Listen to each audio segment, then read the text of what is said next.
How to add blue notes with a kiss emoji on Instagram. Hey everyone!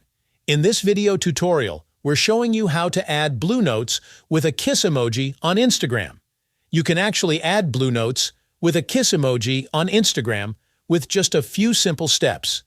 Just follow along with this step-by-step tutorial until the end. So, to add blue notes with a kiss emoji on Instagram. First, open the Instagram app on your mobile device. Once you're on Instagram, tap on your profile picture at the bottom right of the screen to open your profile page. At the top of your Instagram profile, you'll see your profile picture and a note above it.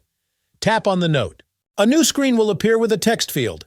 Here, type a short message. To make the note blue with a kiss emoji, include specific words in your message like Sabrina, taste, espresso, or nonsense. After typing your message with one of the mentioned words, tap the share button to post your note. Once you've shared the note, you'll notice that the background is changed to blue, and a kiss emoji appears at the top of the note. And that's it!